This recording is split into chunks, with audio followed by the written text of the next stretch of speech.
Fordow, Natanz ও ইস্পাহানে হামলাকে আন্তর্জাতিক আইনের লঙ্ঘন বলছে ইরান। এর জেরে মার্কিন নৌবহরে ক্ষেপণাস্ত্র হামলার হুঁশিয়ারিও দিয়েছে তেহরান। পাশাপাশি দেয়া হয়েছে হরমুজ প্রণালী বন্ধেরও হুমকি। এদিকে 3টি পারমাণবিক স্থাপনা মার্কিন হামলার পর তেজস্ক্রিয়তার মাত্রা বাড়েনি বলে জানিয়েছে আন্তর্জাতিক পারমাণবিক শক্তি সংস্থা। শনিবার রাতে ইরানের 3টি পারমাণবিক স্থাপনায় হামলা চালায় যুক্তরাষ্ট্র।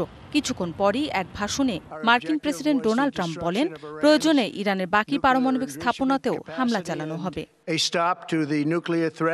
ইরানে যুক্তরাষ্ট্রের সরাসরি হামলার পর তীব্র প্রতিক্রিয়া জানিয়েছে তেহরান। ফোর্দো, নাতানজ ও ইস্পাহানি হামলা আন্তর্জাতিক আইনের সুস্পষ্ট লঙ্ঘন উল্লেখ করে সার্বভৌমত্ব, স্বার্থ ও জনগণকে রক্ষায় যে কোনো পদক্ষেপ নেওয়ার অধিকার রয়েছে বলে মন্তব্য করেন ইরানের পররাষ্ট্রমন্ত্রী আব্বাস আরাকচি।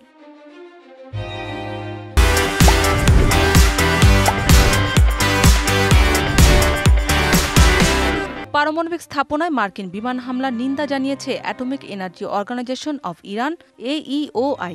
যুক্তরাষ্ট্রের হামলার পর আন্তর্জাতিক পারমাণবিক শক্তি সংস্থা IAEA নির্লিপ্ত রয়েছে বলেও অভিযোগ AEO এর। পারমাণবিক স্থাপনাগুলোতে হামলার জবাবে এখন যুক্তরাষ্ট্রকে টার্গেট করা হবে বলে হুঁশিয়ারি দিয়েছেন ইরানের সর্বোচ্চ নেতা আয়াতুল্লাহ আলী খামেনির প্রভাবশালী একজন উপদেষ্টা। এমনই খবর দিয়েছে মার্কিন গণমাধ্যম CNN। এদিকে ইরানে মার্কিন হামলার পর আয়াতুল্লাহ আলী খামেনির টেলিগ্রাম অ্যাকাউন্টে গেল বুধবার টেলিভিশনে দেয়া তার এক বক্তব্য নতুন করে শেয়ার করা হয়েছে, যেখানে তিনি বলেছিলেন, ইরান ইসরায়েলের সংঘাতে জড়ালে তেহরানের তুলনায় বহুগুণ বেশি ক্ষতির মুখে পড়বে যুক্তরাষ্ট্র।